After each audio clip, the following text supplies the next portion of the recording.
Hey there, I'm Dr. Dave Walker, and I've been a licensed psychologist for over 30 years. I'm also a writer and a singer-songwriter. Welcome to the inaugural video talk for my new YouTube channel, Minding Truth. Minding Truth is about critiquing the U.S. and global mental health system from the perspective of critical and liberation psychology, while offering information on philosophical, behavioral, social, and cultural ideas and techniques. My hope is to gradually expand Minding Truth into interviews and dialogues with guests with new and different ideas, all of whom share a dedication to a non-coercive, free, just, and open approach to improving mental and emotional well-being. The information provided here on Minding Truth is opinion. I'm not entering into a professional relationship with anyone viewing Minding Truth videos by offering this information. As a viewer, your life, context, and well-being may or may not fit with what I or my guests have to say. That kind of thing out of the way, I truly hope to be useful to you, and I'm very glad you're here. My subject matter today is the Yakama time ball and mental hygiene in Native America. I'll divide this talk across two videos, and this is part one. Taken as a whole, this talk is of a generational nature, and it's as much personal as professional. It reflects a life pathway I've learned while working in an Indian country. It reflects some of who I am as a human being. I also want you to know that my tendency to meander a bit is intentional. Taking more of a storytelling approach helps me to provide you with context for where I'm coming from as I explain what I know or have witnessed while serving as a kind of helper to Native people in the United States. These pictoglyphs from along the Columbia River Gorge give you a sense of the many thousands of years people have been living and roaming around in the area that I'm in. The United States Indian Health Service is therefore a very new phenomena in the human history here. It's an agency of the federal government charged with providing treaty-guaranteed quality health care to the people of the original nations of this country. IHS and its tribal grantees are the primary providers of what gets called behavioral health care to Native people in the U.S. I served as the sole doctoral level psychologist beginning in 2000 at the Yakama Indian Health Service Unit at Yakama Nation in central Washington state. As you can see, my tenure as a federal civil service psychologist with IHS may have stimulated some controversy and adversity. But I ended up eternally grateful. It's telling, of course, that after I left in 2004, my position was never filled. I think they'd had quite enough of me and people like me. I'm grateful to IHS for the good people I knew while working there. I'm even grateful for experiencing such a dysfunctional federal agency and workplace. Had it not been for these experiences, I would never have wanted to try so hard to understand the sordid history of the Western mental hygiene movement in Native America and how it echoes through the behavioral health practices of IHS today. I was fortunate after leaving IHS to commence a contract with Yakama Nation immediately as a consultant. My consulting role was full-time initially, and then over the years became a very part-time relationship with Yakama Nation Tribal School. I helped there on various matters related to psychosocial well-being and so-called special education. Here's a Facebook pic of young people at Yakama Nation Tribal School prior to the onset of the pandemic. I was going to load in some pics of girls and boys basketball teams. They are quite amazing and both have gone to state division title matches.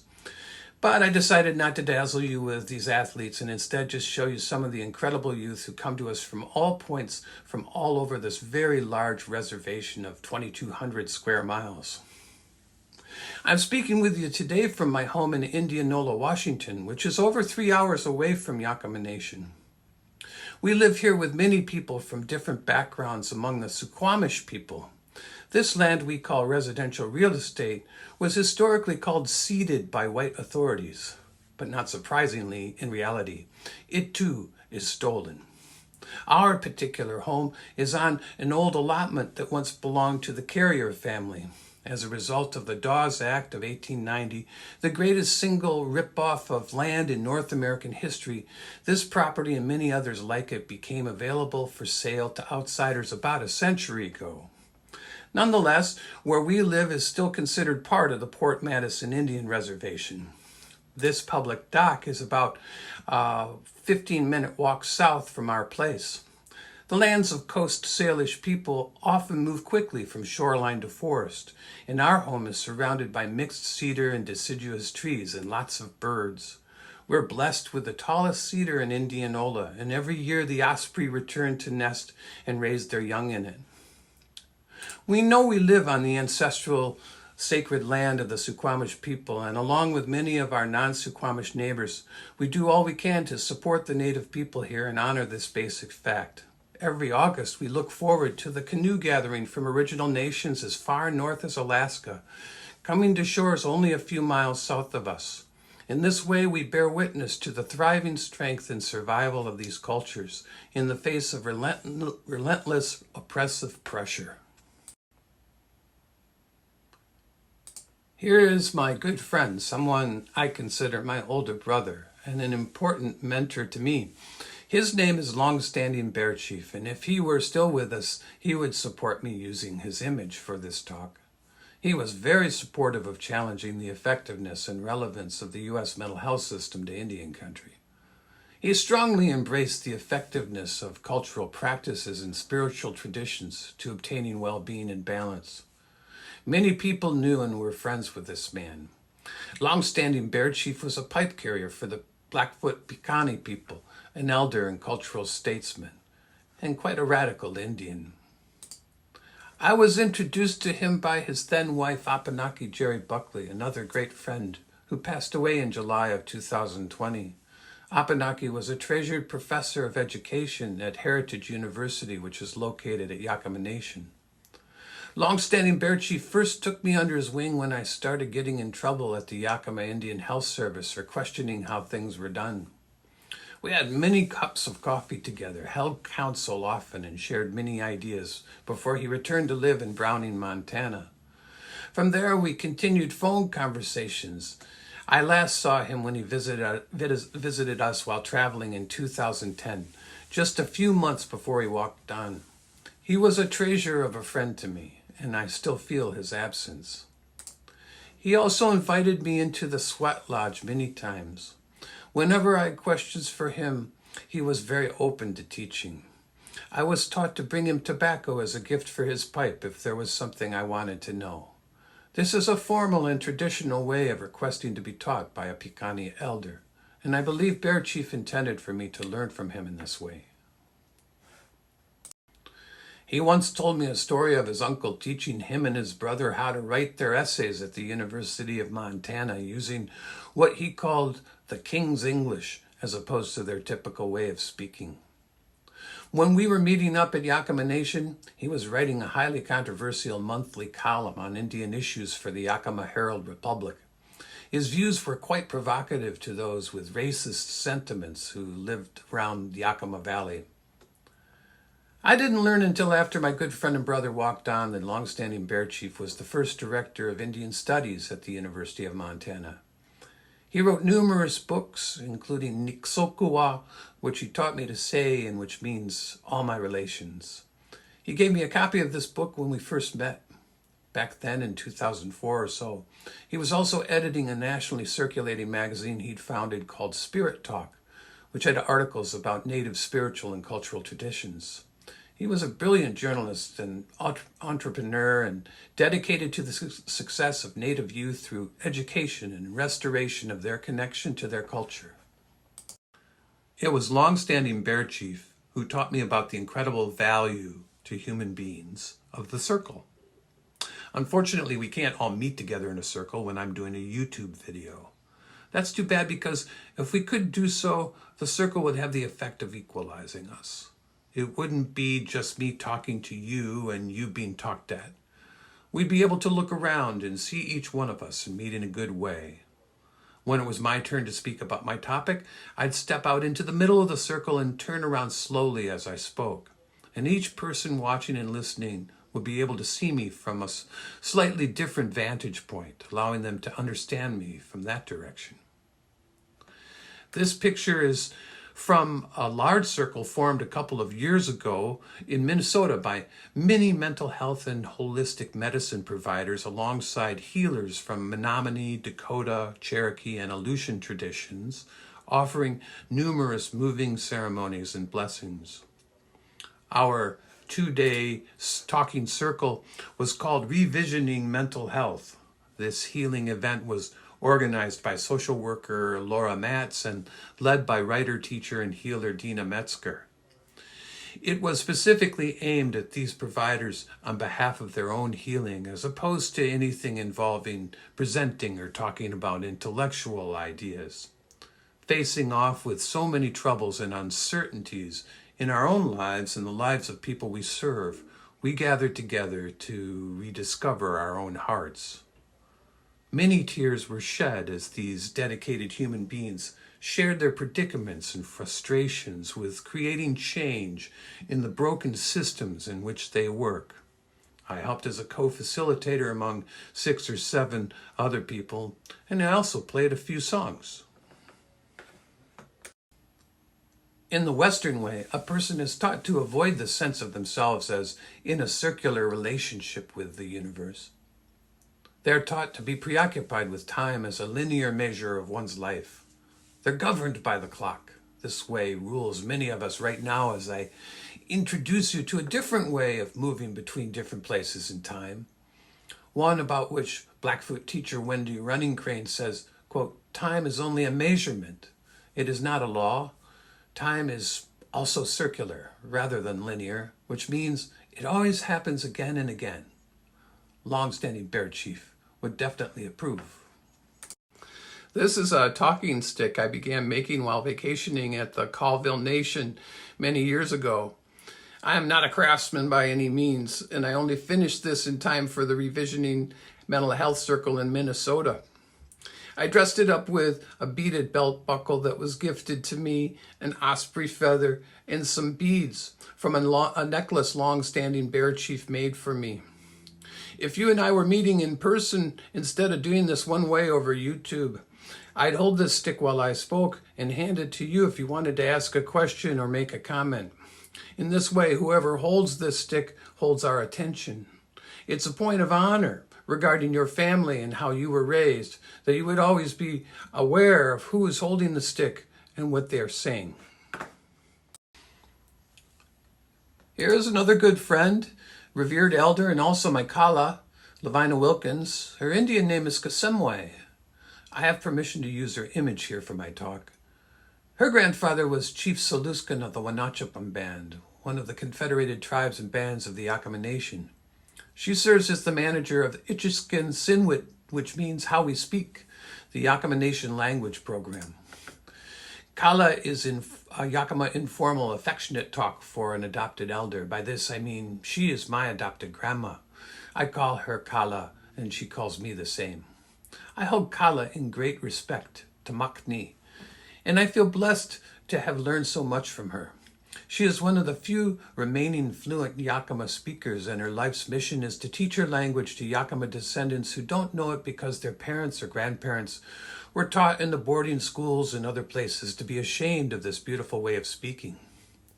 She taught me to chase after the virtue of Pinya Iwat Kwa'alani, which means this person gives all they have back to the people. They give it all away to serve others. This is a Yakama language way for describing a leader. Another virtue she's taught me is Wapitat Tawakt, that is the path of serving family growth, which could involve anything from chopping wood, bringing fish or salmon or groceries to elders, or people dealing with illness or overwhelming stress, really doing whatever one can do to help families flourish. When I first arrived at Yakama Nation, I was driving down a side street when 2 rather imposing native men stepped out from behind some parked cars. I was a little scared of them as one stepped in front of my car and the other opened my passenger door. I didn't know what they were doing. This big native man set down a giant trash bag on my passenger seat. It was full of salmon. "Yearlings from the fishery," was all he said to me. "Geez," I answered, "I'm not sure what to do with so many fish." He smiled back at me. "I'm sure you'll think of somebody who needs them." And I spent the rest of the day doing just that. Wapitatawat. Kala has talked to me from time to time about the time ball tradition. This is a tradition followed by the women who mark the important events in their life this way. The string connects one event to another. The different colored beads remind one of what happened then. At the end of a woman's life, she will be buried with her time ball. She will take it with her to the peaceful place. While alive, she can look at her time ball and see the connections between so many things she's experienced. You may wish to consider what your life would be like, how you'd understand who you are in relation to others and all that's occurred in your life, if you'd had the benefit of a time ball since you came of age and learned to use it.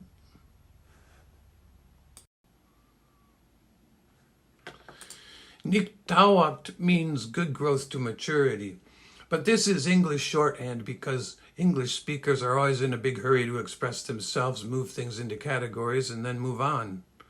It's more complicated than that. I could talk about the niktawakt of an apple or a bumblebee or a young person.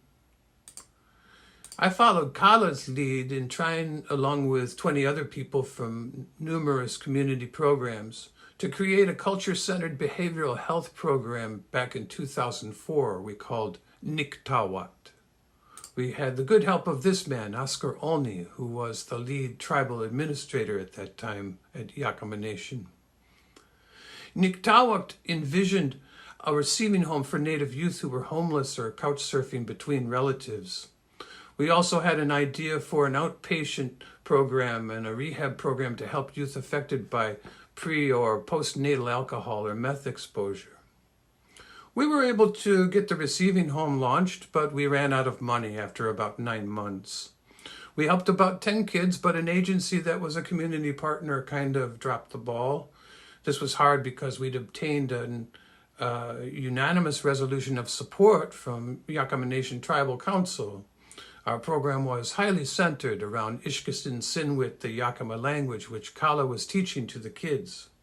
We had numerous other cultural tools we developed to restore connection for these youth from the community. I had to pull the plug, and as disappointed as I felt, it was necessary that I take this role because I didn't want the program's closure to reflect negatively on the many tribal supporters behind Niktawakt. As they are in so many Native communities, children at Yakama Nation are considered sacred beings. The closure of Niktawakt was doubly painful because we'd created the program specifically for the youth, who face many obstacles of poverty, racism, violence, drugs, and lack of opportunity. These are the original Niktawakt virtues, of which there were 9, but 3 more have been added since those days.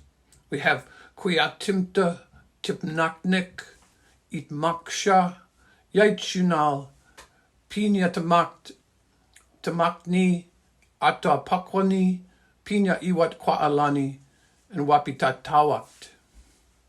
I'm sure there are speakers who could do a much better job of pronouncing these. The influence of these virtues has moved well beyond Yakama Nation. They are ways of living and being that offer a centerpiece for youth to connect with regarding who they are and what it means to be and act like a real human being. From the perspective of a non-Yakama ally like me, the Niktawakt virtues are a powerful means of positive social intervention, one aiming toward the restoration and preservation of community and cultural balance. From the perspective of the so-called dominant society's research, we know that this kind of cultural connection and positive cultural identity is the single most important factor in suicide prevention in Native America. And so we should all support such community-driven efforts that come from the ground up and from the heart center of an oppressed people. After all, the Yakama people have always been intensely creative and innovative.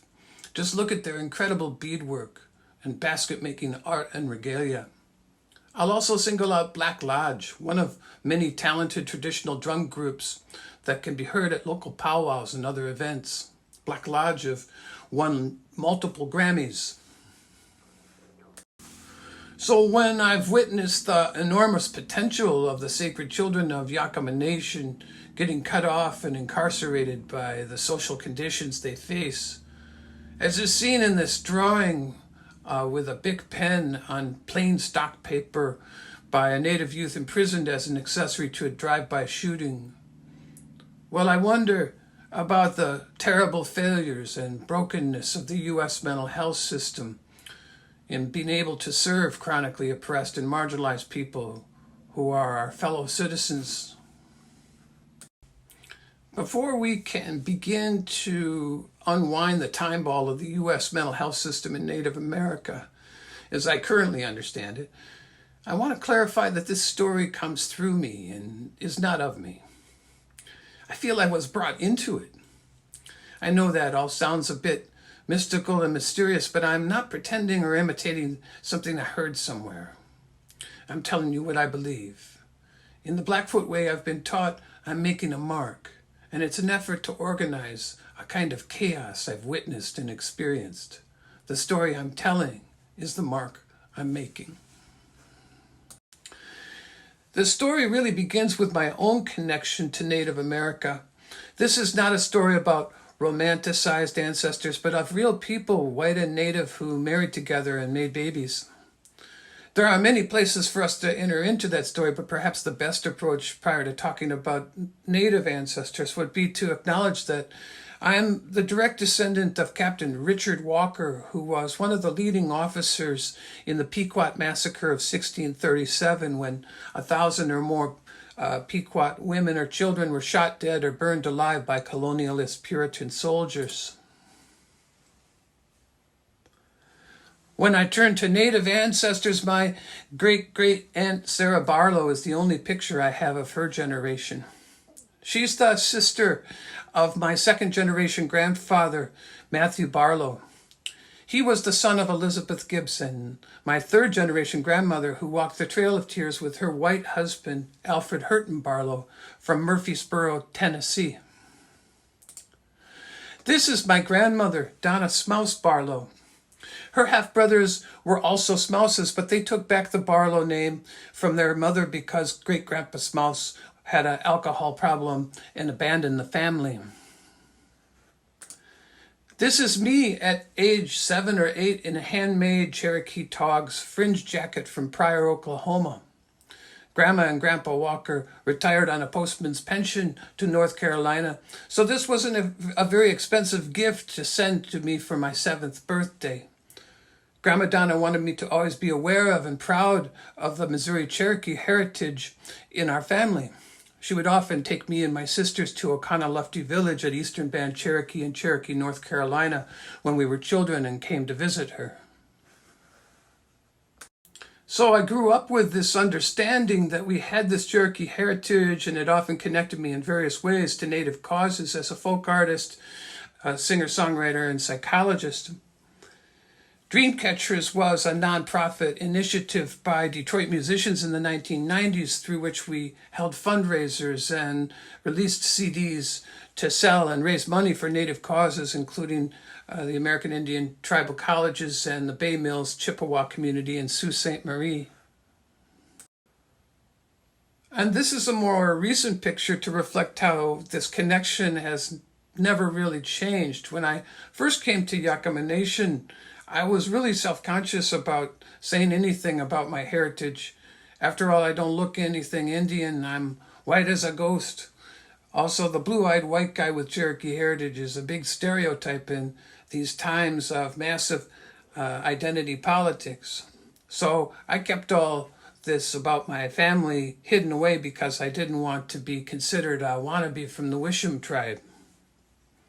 This picture is sitting and doing some improvisational guitar work with the marvelous Lakota hoop dancer and flautist Kevin Locke.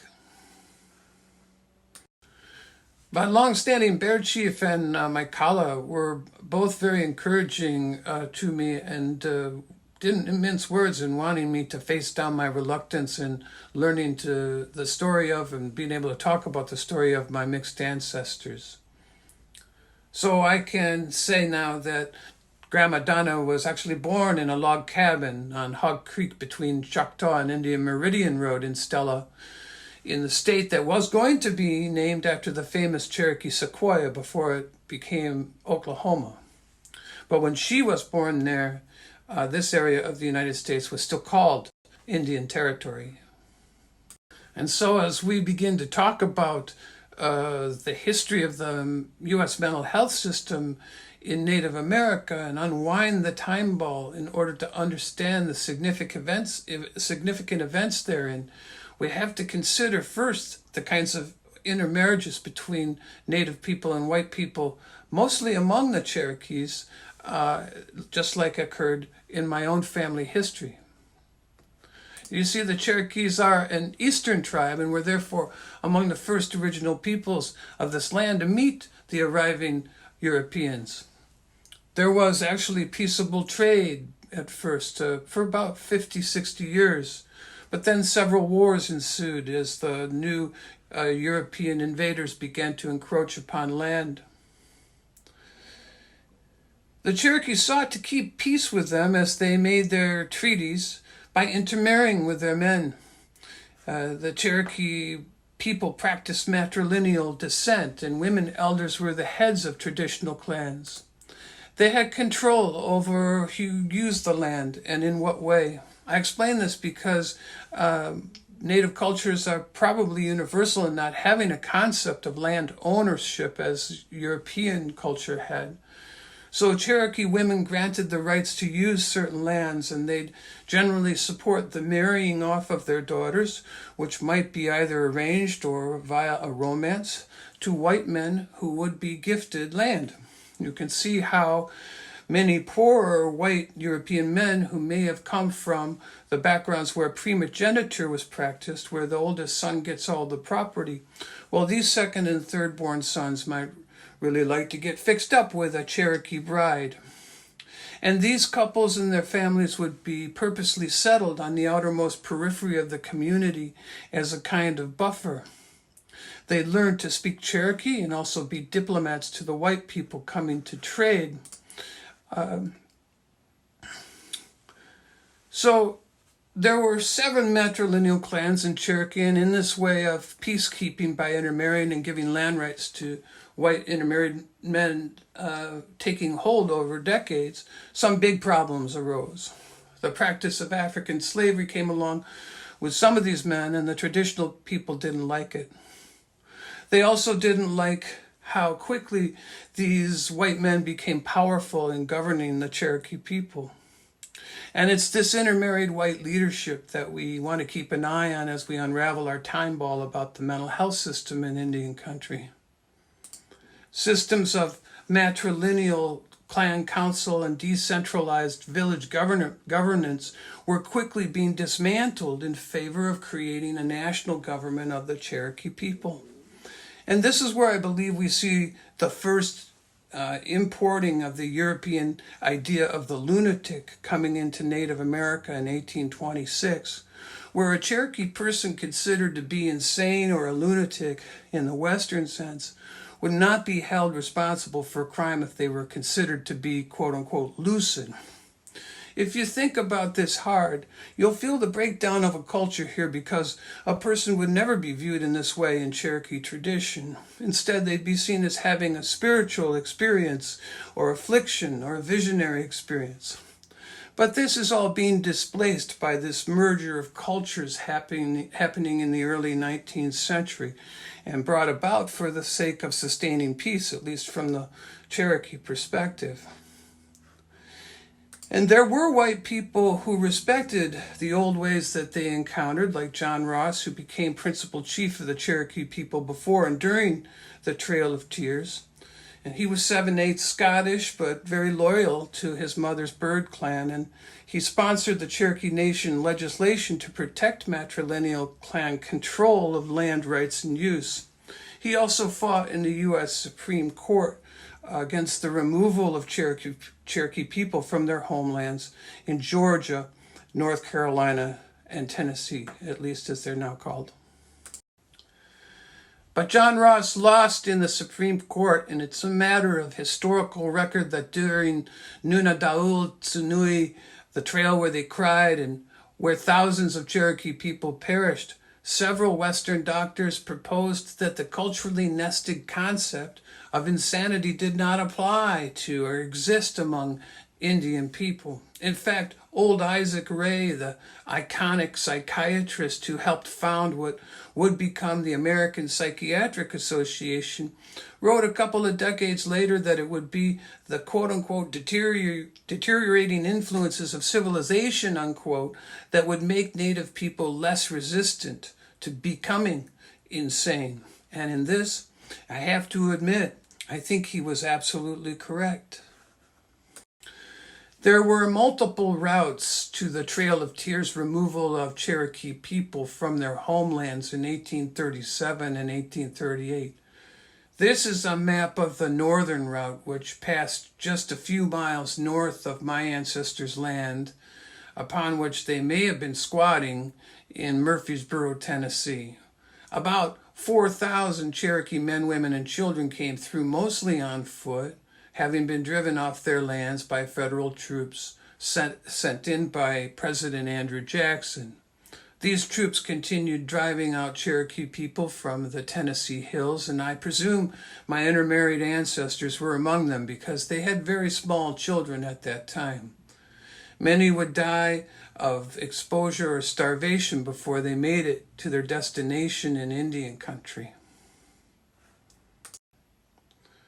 In Missouri, just prior to entering Indian country, the situation got so severe that as many as 1,500 people dropped off the Trail of Tears and either tried to get back to where they'd come from or settle in and try to survive the severe winter. My ancestors were among these Cherokee people. These Missouri Cherokees were more likely to be women who'd intermarried with white men, as Elizabeth Gibson had with Alfred Barlow. So this couple settled down with their toddler kids in tiny Pineville, Missouri. Now, in order to stay safe, the intermarried Cherokee women had to do all they could to pass white in the local area. Missouri had a state law that any Indian person in the state territory would be arrested and taken into Indian territory. Of course, this might have been somewhat difficult to enforce, but you can understand how the fear of being sent off or having your kids taken away and sent off from you would lead these mothers to hide all they could about their connections to the Cherokee people. This was a matter of survival. And this is why my grandmother Elizabeth Gibson's grave and the circumstances of her death in 1862, I don't believe can be known.